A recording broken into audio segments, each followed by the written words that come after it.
look at someone like Snoop Dogg, who's probably, who's built an business empire, while he's high all the time. And he probably has, I venture to guess, some of the more functional genetic variants around that. Whereas someone like myself, I like it for creativity, but I'm going to forget where I put my keys.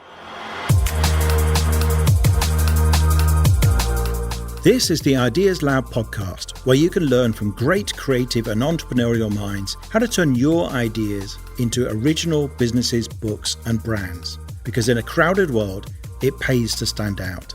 This is your host, John Williams, best-selling author and founder of the Ideas Lab London. Did you know that genes are not destiny?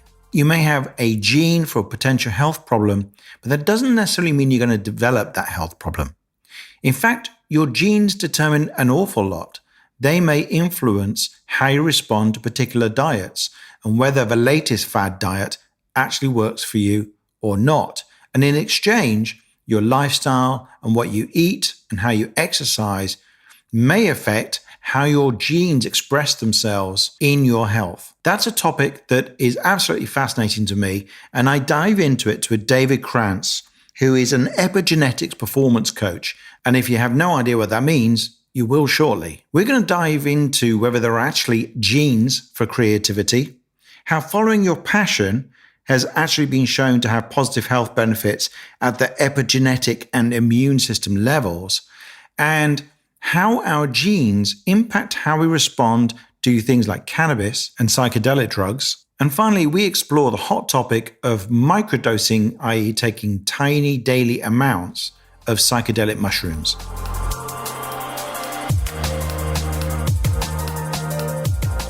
Hi, David. Welcome to the Ideas Lab podcast. Hey, John. Thanks for having me. It's a pleasure to be here and getting to chat with you today. Yeah. So you are involved in a lot of interesting things. How do you describe yourself when somebody asks you the dinner party question, so what do you do? It depends who I'm talking to, which thing I'll say first. But I describe myself as an epigenetic coach, meaning I help people with their health and really work from a personal perspective in terms of helping people understand their genetics and how that goes into creating optimal health and genetic expression. And on the other side of things, I'm also a musician and an electronic music producer. And that's kind of my background and where I came from initially before I got into more of the health world. Oh, right. Well, I'm a big electronic music fan, so we could geek out about synthesizers, but I don't know how. Oh, I'm sure we could. Relevant that would be. I actually used to work at Moog Music as well, building synthesizers for them for a bit. Well, that's pretty cool if you built Moogs. I'm currently lusting after an OP1 from Teenage Engineering, a Swedish company, but I'm resisting buying things I might not actually have any time to use. When you mentioned you're an epigenetic coach, we need to explain some terms here. What does epigenetic mean specifically? Absolutely. So epigenetic means directly control over genes. And this is a system in the body that has really only been understood and discovered maybe in the past 20 to 30 years. And, when we first discovered DNA back really in the 50s, we understood the structure for the first time. We didn't really understand that there was ways to shift and change how that DNA expressed over time. And what I mean by that is the central dogma of biology is genes code for proteins, which code for traits, meaning your hair color, your eye color, your skin color, all of the different features of your metabolism are to some degree coded in your genes. But that's not the entire picture. Your body is actually really dynamic and responsive to different signals that you get from the environment. So when you exercise, people know exercise is one of the best things you can do on a regular basis. But what is actually the mechanism that's causing that to create all these positive changes in the body? It's actually the way that epigenetics shifts the way those genes express. And so on all of your genes, you kind of have these little markers that can tell your body to make more of this protein or make less of it or make a different type of it.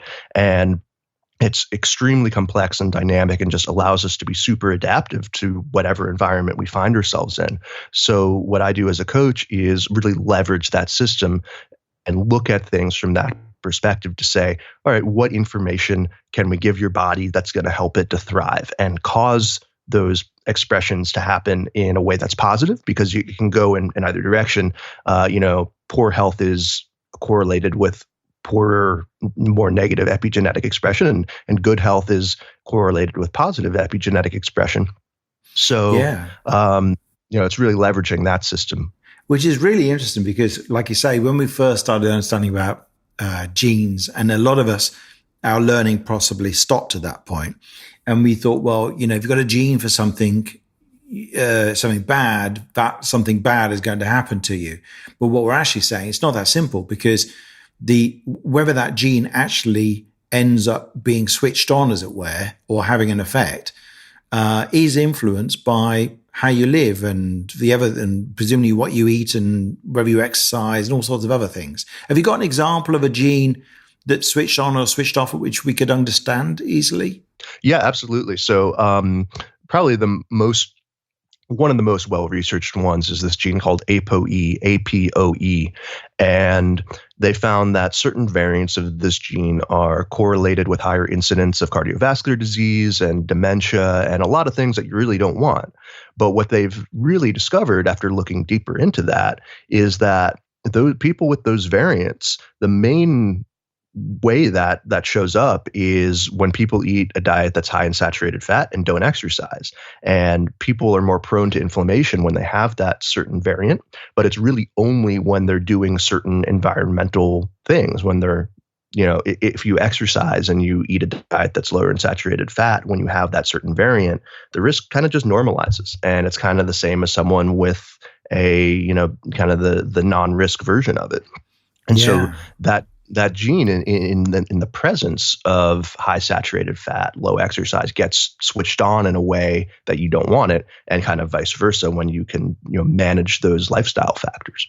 That's really interesting. And I think isn't that what they determined with salt as well? Because the advice currently is just go easy on the salt because it can cause high blood pressure. But what I heard is actually for some people it doesn't matter, and for some people it does, because of a genetic factor. Is that right?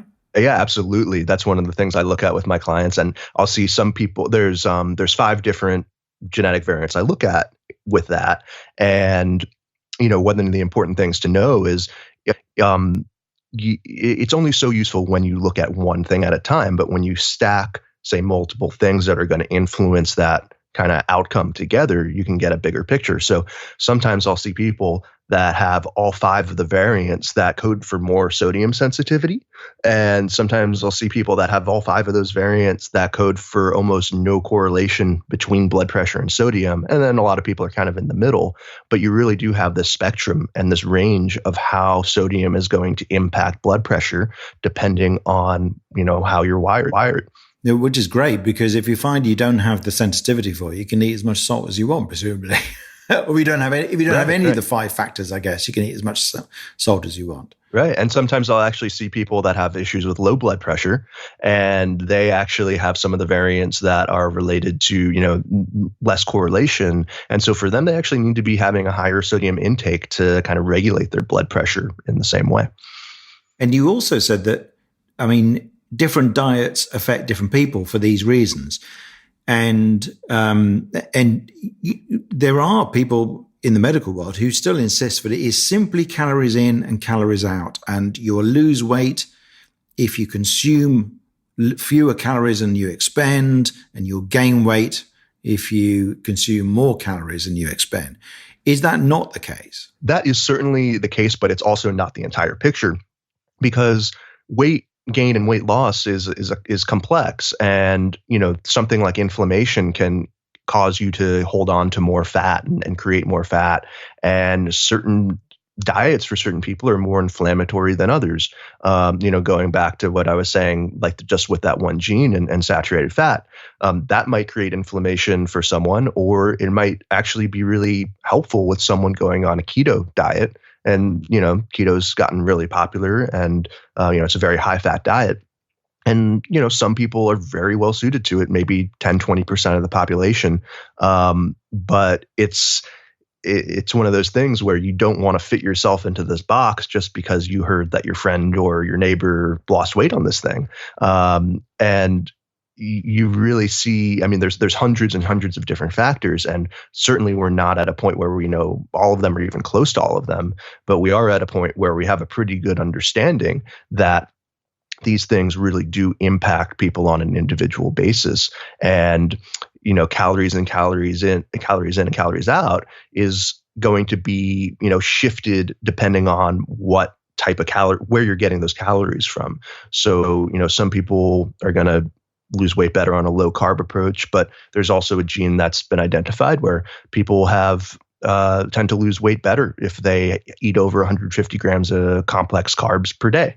And so, it's not so simple, and it really depends on how you're wired and what your metabolism is likely to, how it's going to, respond to different types of calories and types of inputs there. And that's so interesting, because some people will claim they have a slow metabolism.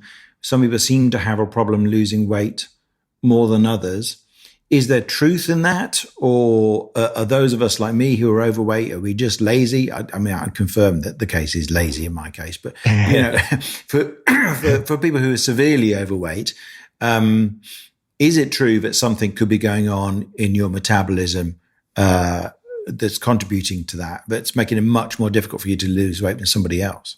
Yes, absolutely. And, I don't want to make it seem like everything that's going on is genetic. A lot of it is the epigenetics, right? Where it's the gene and environment interaction. So it may be that someone who's, very overweight and has trouble losing weight is just not giving their body the right signals.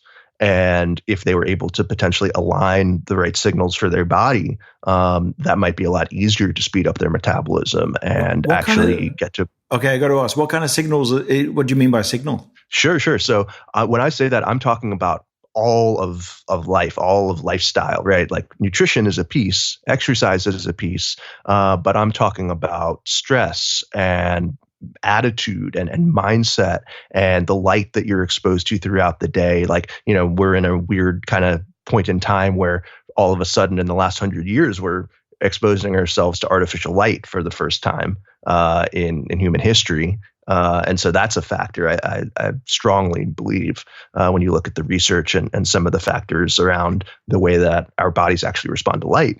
When you look at toxins from the environment, you look at all of those features and see how those things are interacting. Like, someone could be eating the diet that is appropriate for them, but if they're under so much stress that their nervous system is constantly, in fight or flight, that changes the entire dynamic of how they might hold on to fat as well. Yeah, that's true, isn't it? So if you're in a chronically stress state, it's going to affect your blood sugar and your insulin response, isn't it? And and make you crave different foods, I would imagine. Absolutely, yeah, that's a factor, and the way that you perceive hunger and the way that you feel full is tied into all these things as well. So,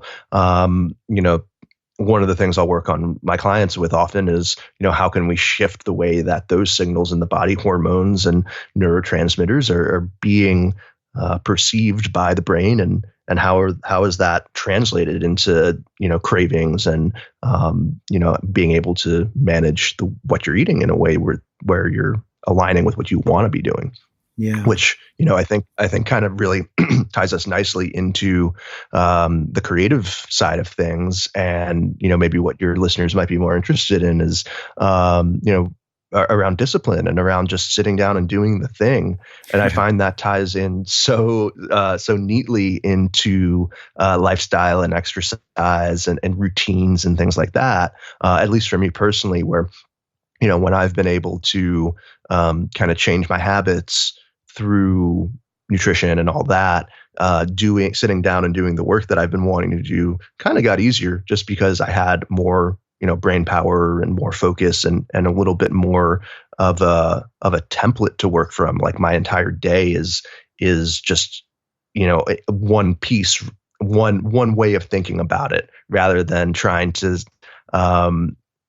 segment things so much. It's what's the phrase, like the way you do one thing is the way you do everything. And so what you're saying is, I remember I referenced this the other day with Angela Saini, who was talking about genetics and race. And we talked about, I mentioned Jamie Oliver over here. I don't know if you know him. I know he did some work in the States. He was looking at school lunches and the food that's served to children. And he found that when he went into schools, they were being fed meals that were so cheap. They really were the worst possible junk food. And he showed the staff how to make healthy, fresh food for actually about the same price. And the effect of doing that on the children was remarkable. So some of them had chronic medical conditions go away, skin conditions and so on. But also kids who were considered troublesome or who had been diagnosed with ADD, found that actually went away and they could concentrate just because they were getting one meal a day that was much better. So we should never underestimate what our diet is doing to us in terms of the ability to sit down and do the work. Absolutely. I'm familiar with those studies as well. And I think they saw, it was some crazy number in terms of average test score, 20, 30%, something like that changed. And I'm not sure if this was the same study or same incidence or not, but there is another situation, or maybe the same one, where they changed the food in a school and they saw the test scores go up and they saw all these behavioral problems go away. And then they switched providers for food and thought they were getting something comparable. And they actually later on found out they weren't. But a lot of those behavioral problems came back for a couple months before they realized something was going on. And so it was actually the kids that became the canary in the coal mine to say, hey, we know they respond well to this, clean, whole food kind of a diet, even just for a meal a day. What's going on? And so they kind of traced that back and realized that the food that they were sourcing from this other company actually was not on par with what they thought it was. Yeah, no, that's amazing.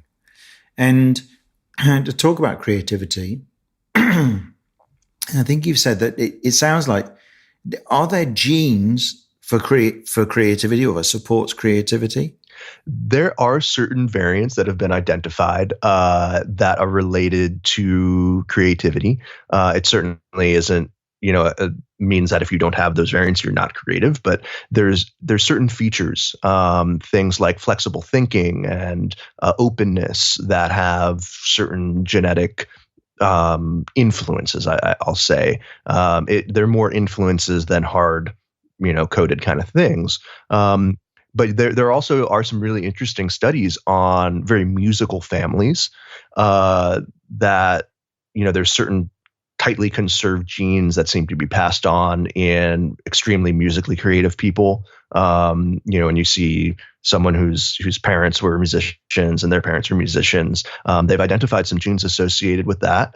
And there's also a cool study that looked at creative dancing, the capacity to dance creatively to music. Also found there were some genetic components with that. And it's one of those things where I think it's more just cool information than really useful. It's kind of nice to know, but it does describe inherent differences in the way that people see the world and interface with it and are able to make connections between things that there are some kind of hardwired things. And it makes a lot of sense for me as someone who's always kind of seen the world and thought, well, how can I come up with something that's different than what's here? Wouldn't it be cool if it was like that? And so I guess there's some just innate kind of drives to do that for some people. Yeah. I wonder, when I was looking at the Ocean test, the Big Five psychology test, it does seem that, I haven't looked it up, but I imagine that some of those traits of openness, as you mentioned, conscientiousness, extroversion, agreeableness, and neuroticism will have a genetic component. And then it'll be influenced as well on top of that by upbringing and so on. But I think introversion in particular and extroversion seems like something that's built in fairly early on. It probably comes from genes, isn't it? I'm not super familiar with the genetic research on introversion, extroversion, but I would imagine there's a strong component there as well. I do know that the openness and agreeable categories, I've seen some genetic correlations with that for sure. Yeah, interesting.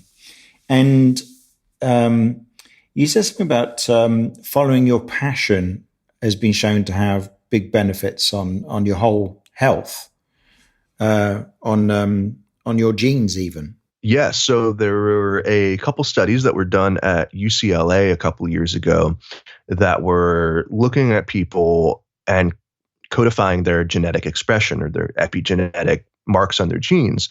And what they were doing is they were surveying them to figure out, how do these people generate happiness in life? And they kind of grouped these people into what they considered hedonic happiness and eudaimonic happiness. And so the hedonic group were people that were getting their kind of main drive for happiness from, more hedonic means, like going out and partying, just generally pleasurable things, but not a lot of meaning. And the people in the eudaimonic group, they were describing as, people that were more generating happiness from meaning in life, purpose, following their passion, and that type of thing.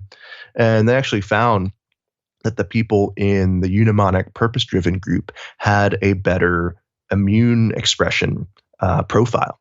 And so, it's one of those interesting things where the interface between the mind and the body is so complex and just so fascinating, but and who knows exactly how that's showing up. But the fact that they are able to quantify that, I think, really speaks volumes for really following what it is that you want to be doing in life. And, just beyond, for the sake of doing it first, but just knowing that there's also probably some health benefits down the line as well. And I think it just makes sense if you're, happy with what you're doing with your time. I think that's going to translate into lower stress and just overall more resiliency around, daily life. And you probably not so much if you're kind of stuck in a dead end job and you're going out on the weekends and that's all you're doing to, feel something in life, Yeah. No, so actually daring to do something meaningful rather than also sitting down and having a cake might have better benefits for you overall. And when you're working with clients, when you say you're an epigenetic performance coach, what on earth does that mean? Yeah, so it means I'm really taking into account that epigenetic perspective when I'm, recommending certain nutritional strategies or looking at exercise or looking at ways to improve stress response. And, a lot of what I do crosses over with someone who might not consider themselves an epigenetic coach, but I'm really trying to take that into perspective. And I think also what separates what I do is the basis for all my work is based on analyzing someone's genes and getting a feel for, okay, how are you going to respond epigenetically to this versus that? Are you someone that's going to do better on a high protein approach or low carb approach, and look at the genes just to kind of cut out some of the experimentation that, you can be subject to for years before you kind of land on the right thing. And it's a little bit of a shortcut to just getting to the useful protocol and strategy. I kind of refer to it actually as getting rid of supplement aisle syndrome. Like when you're standing in front of the supplement aisle and going, everything looks like it's supposed to be healthy for me. I don't even know I'm just overwhelmed. I don't know what to do. It gives you a little bit more of clarity on where you might start. And in terms of the way your body's wired, where you might want to try and shift some things first, And so presumably this whole process starts off with somebody having a blood test and sending it off for analysis. Is that what happens? Actually, it's a cheek swab test. Oh, so that's easier. It's not even a Yep, it's easier. And I will also incorporate some blood work, look at some blood markers to largely track some things over time if we want to do that. But yeah, the basis of it is a cheek swab test. Yeah, no, that's good. It is fascinating. So, and you've also got into and got interested in response to cannabis, because there's a lot of interest with people with CBD oil, which I've experimented with. I bought some in America. Everything's getting legalized everywhere, and had a go with using it to sleep better when I came home with jet lag. It seemed to help with that. And I've always been very wary about, instinctually, I've avoided taking anything really psychoactive. I've smoked cannabis. Don't do that really much anymore, but did a bit when I was younger. And I'm always wary about people diving into drugs and trying them out, particularly anything in the sort of psychoactive world of acid and that kind of family, because if you actually have, my understanding is if you have the genes for schizophrenia, or there's a history of that in your family, you need to be really wary. In fact, even cannabis, which now is far stronger than when I was a lad, it was like fairly harmless back then. It's now been, cultivated to be about 10 times stronger, can set off some quite powerful effects on everybody. And just because everyone's making jokes about it and most people are actually fine, doesn't mean when it's not risky for those people who, have siblings and parents with major mental health issues. So, I've always been a little bit kind of cautious around that, and kind of wanted to warn people before they dive into taking drugs, but they do need to be a little bit careful with it. What's your thinking on that? I actually agree 100%. And this is coming from someone who has consumed cannabis most of my life, less now than I did when I was younger, much less now actually. But I've always been attracted to cannabis. It was one of those things where when I smelled it for the first time when I was like 13 or so, it like flipped something on in my brain where I was like, oh, wow, I got to know what this is. And looking at the research and understanding it a little bit more, there are certain people that do have genetic liability for, psychosis and things like schizophrenia. And I think that for a small percentage of the population, you're totally right that it really can potentially exacerbate things. And there's still not, total agreement on causation versus correlation with that. But there are some really good studies that have identified certain genes where people that, and these were studies that were done looking at people with first episode psychosis. So, when people came in for the first time, the study that I'm thinking of, they did about 400 people that had first episode psychosis and looked at their genes and found that there were two different variants that the people with psychosis that had smoked cannabis, having those variants, and the more, it was like a perfect dose response curve where the more of those variants they have, they could have between either 0 or 4.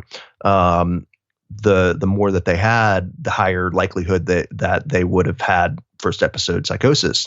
Whereas people with those variants that had never smoked cannabis actually was slightly protective in the opposite way. Right. So, and this is, I don't want to even throw out a number in terms of, how many people this is relevant for, probably less than a single percent. But knowing that there is that group of people out there, I think it's very important to be aware of and talk about. And, as someone who's generally pro cannabis, because it's, I get benefits from it personally, not so much for memory and concentration and that kind of thing, but other things, it's, I think very worth considering. And, that's part of what I'm trying to bring to the table here is just helping people understand this, that it's not a political thing. It's not right. This stuff just gets so politicized and heated. But it's a scientific thing, it's there, and we should be, as conscientious, people, from my perspective, as a conscientious proponent of legalizing drugs in general, because I see there's benefits, and there tend to be better lower rates of overdose, lower rates of addiction when you can treat it like a medical scientific issue rather than this thing that, you can't talk about and there's stigma around. What within that, I think it's really important to know that there are people that have risk susceptibilities, and the genetics are a really interesting factor. And I've kind of been on this path, I guess, the last couple of years since I realized that there was all this research on cannabis and genes that just hasn't really made it into the mainstream yet.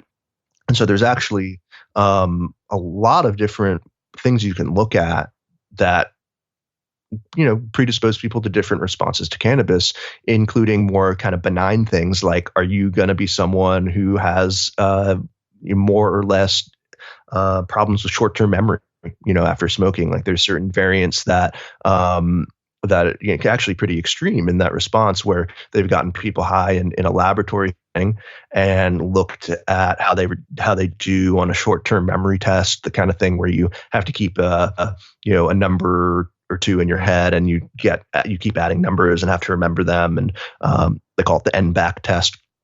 And there's a variant called COMT that they found that with people with one variant, they have about a 40% reduction in short-term working memory with acute cannabis use. But the other variant, it's negligible. It's maybe like 5-10%. And so you have these people that are totally stratified to one degree or the other. And again, it's not the only gene that can impact that. There's 4 or 5 others that they know also contribute to short-term memory in the cannabinoid receptor genes and some other things there. But what I've been doing actually is I've been experimenting with creating a test where I can look at all of those variants for people. And similarly to what we were saying with the sodium before, sometimes I'll see people that have all of the risk variants for short-term memory, and they kind of know that it's really not a functional thing for them. And then every once in a while, I'll see someone who has, the full-on protective, cognitively protective variants. And so you get this really wide stratified response in terms of, how functional someone can be if they're using cannabis. Like you look at someone like Snoop Dogg, who's probably, who's built an business empire, while he's high all the time. And he probably has, I venture to guess, some of the more functional genetic variants around that. Whereas someone like myself, I like it for creativity, but I'm going to forget where I put my keys. So yeah. And for me, it never really, I think it induced anxiety in me. Which is why I never really took a great deal of it. And I've always been thankful that I don't find alcohol reduces my anxiety, because if it did, I think I'd be a really hardcore alcoholic, because I've experienced so much anxiety in my life. I'm a reasonably anxious person anyway. But certainly it's been very severe at times.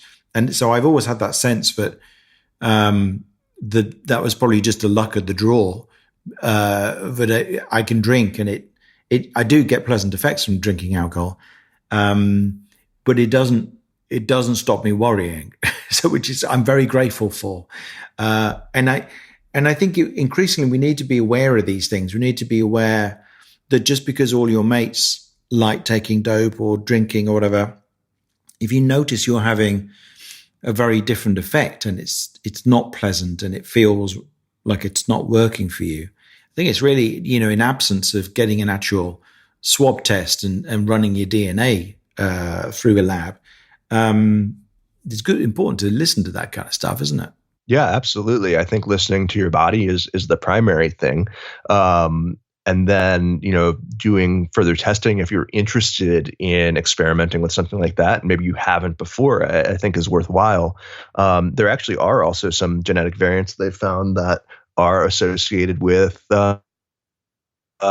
cannabis-inducing and paranoia and that type of thing. So, some people are just more genetically wired to experience that, versus other people that have more of a pleasant subjective response. And you've looked into microdosing a little bit. Do you want to explain what that is for people who aren't familiar with it?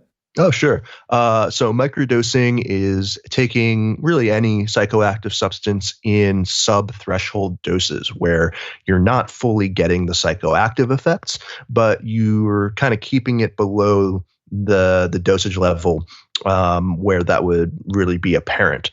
But and this is more commonly used with psilocybin or LSD. And so it's, LSD, it's maybe taking about a tenth of a dose. With psilocybin, it's maybe taking about zero point 0.2, zero point 0.3 of a gram, whereas, 1.5 grams is about a minimum threshold dose. And people tend to report it's helpful for focus or creativity. And, people respond differently to it. And it's kind of the wild, wild west right now with it. People are experimenting with it, and some people have good results. I like it personally. I find it's very helpful if I'm going to sit down and do some work all day, or if I'm going to have interesting conversation with someone. Sometimes it just opens things up and puts me at least a little bit more in the moment. And are you using psilocybin or LSD? I generally prefer psilocybin. I've always just been a little bit more, I don't know, comfortable with it. If people don't know, this is magic mushrooms, by the way. So if anyone knows magic mushrooms and hasn't wasted their youth like some of my friends did, if you're not familiar with it, then what you do is you take some of it and you can pick it out of the ground in the fields in England and cook them up normally. So you'd actually be boiling mushrooms and then drinking a liquid, or that's how my friends used to take it, and it will give you a trip similar to LSD, but perhaps a bit softer. Is that, I mean, if you take it in a large enough dose, I appreciate you're taking it in a dose but doesn't give you that kind of effect. But if you take it in a large enough dose, it's kind of similar to LSD, but a bit softer. Is that a fair description?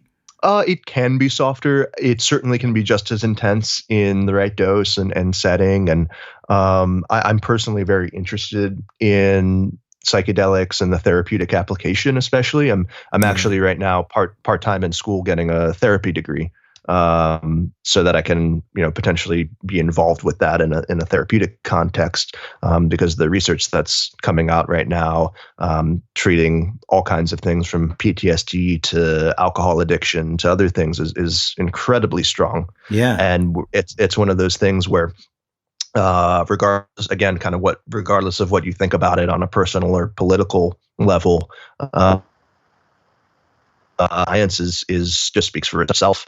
So I think there's tremendous utility, but again, people should be very cautious about doing this without the proper understanding of what you're doing, and without someone who might be able to be with you and help you. And I mean, this is coming from someone who's been experimenting probably in ways that if I could go back, I would do it differently, in various contexts. But, there are certainly risks, but I think that a lot of the risks were around psychedelics, especially psilocybin, have been kind of exaggerated in certain ways. But then again, if you do have risk of schizophrenia or things like that, any type of psychotic disorder, bipolar as well, you do need to be very careful and make sure that you're not doing something that's going to exacerbate or put you at risk there. Yeah, I've got at least two friends who took a fair bit of acid and psilocybin, and were both diagnosed with something in the area of schizophrenia and psychosis. Now, as you say, that could be correlation, not causation. Because I've got another two friends who've been diagnosed who never took any of that stuff. And that's not even a decent sample size, obviously. But yeah, I mean, it's which is why I chose to just never take anything like that. But the microdosing angle, I think, is quite interesting. And you might have heard that podcast I did, which was one of the first one from the Ideas Lab, with Jerry Hyde, where he microdoses, and he says it makes him a lot more creative. So I think what's interesting about all this stuff is what we're realizing is just how different our bodies are. And when we think that our bodies respond differently to different things, we're not imagining it. And it seems in the medical world, unfortunately, has a model that really that everybody's body is a black box and should respond in the same way. And I know I'm on at least one drug from my pituitary where they found it very problematic to come to a conclusion on, because the 50% of people who benefit from it, really benefit from it, and then there's 50% for whom it does almost nothing. It's growth hormone I'm talking about here. And and for me, my life was pretty terrible for an entire decade before I started taking this stuff. And for other people, it made no difference for them. So we had a real fight, because we have we have a national health service here. So you have to get the government to pay for it. If you want the government to pay for it, you have to fight to prove it's worth it. And that fight is still actually going on for some people. They did eventually agree that if you pass certain psychological tests showing that you felt terrible without it, but it's worth it. It's worth going on to it. But I think what I got out of that whole situation is realizing that the future of medicine is personalized, isn't it? And that's a long time coming. And I will be very glad to see the day when it is. We're already seeing the effects of that in personalized cancer treatments, for instance, which are way more successful. But is that a good description to say that the future of medicine is personalized? Absolutely. And I think we're entering a phase where it's available if you seek it out. And, I really like to think about it very similarly to any type of creative pursuit where, great artists aren't made because they're copying someone else. They're great artists are people that have, looked at all of what's out there and taken different techniques and combined them into their own way of doing things. And I think it's very similar with health. Where, there's so many different things you can try and so many ways your body might respond differently. And like you said, when you notice something like that, it's true. Trust yourself. The concept of N equals 1 is very important. And so N is like the number of people in a study. When you look at studies, like N of 20 means there's 20 people in a study. But what I encourage my clients to do is take the N of 1 approach. You're the person in your experiment, and that's what matters. And it doesn't matter what someone else is telling you your body should be doing. If you know that you're responding a certain way, trust that. But yes, I think the future of medicine is absolutely personalized, and the future of wellness too. And I want to make the distinction there that, I'm not a doctor. I'm a wellness coach. And so I kind of operate outside the medical paradigm a bit. And I really work with people from an optimal wellness perspective, meaning like I'm not focused on necessarily disease. I'm focused on creating health. And it's just kind of a different angle. And there's a lot of things that cross over, but I think that really looking at it from that angle gives us a bit more freedom and a bit more ability to say, hey, I actually want to experiment with this thing that I wonder if, maybe my brain will work a little bit better, or I'll have better mood or energy. And I feel for you in terms of having to fight for for that medication for yourself, because there's a lot of people in medical kind of industry that either don't want to admit that it's imperfect, or the people that know that it's imperfect. And there's plenty of people that know that we can't predict response for everyone, and of course there's going to be people that respond differently. A lot of people that are entrenched in the insurance reimbursement model or the government mandated kind of protocols, they can't really operate outside that paradigm very well, because they're so kind of tightly controlled with time and money and energy. So that's kind of what I do, is I kind of fill in the gap for people to say, all right, well, if you want a little bit more personalized support and really want to, do some experimentation, that's kind of where I come in and help. Mm-hmm. Well, that's great. That's been absolutely fascinating, David. If people want to find out more about everything you do, what's the best way for them to do that? Yeah. So my website is David-Krantz, David-Krantz.com. And I've got a couple free webinars up there that people can watch. I've got one on the genetics of cannabis and the endocannabinoid system. I've got another one that's just on epigenetics in general. And I've got some articles, and if anyone is interested in seeing if we'd be a good fit to work together, I also offer free 30-minute consultations, and we can just chat and see if your goals align with what I do. Great. Well, it's fantastic. Thanks very much, David. Yeah, it's been a pleasure to chat with you. Appreciate having me on. Thanks for listening to this episode of the Ideas Lab podcast. Please do subscribe, and if you've enjoyed this episode, it would be great if you could leave us a review. You can get links and details of everything mentioned in the podcast in the show notes, along with photos and video clips from many of our episodes. Just go to theideaslab.org/podcast.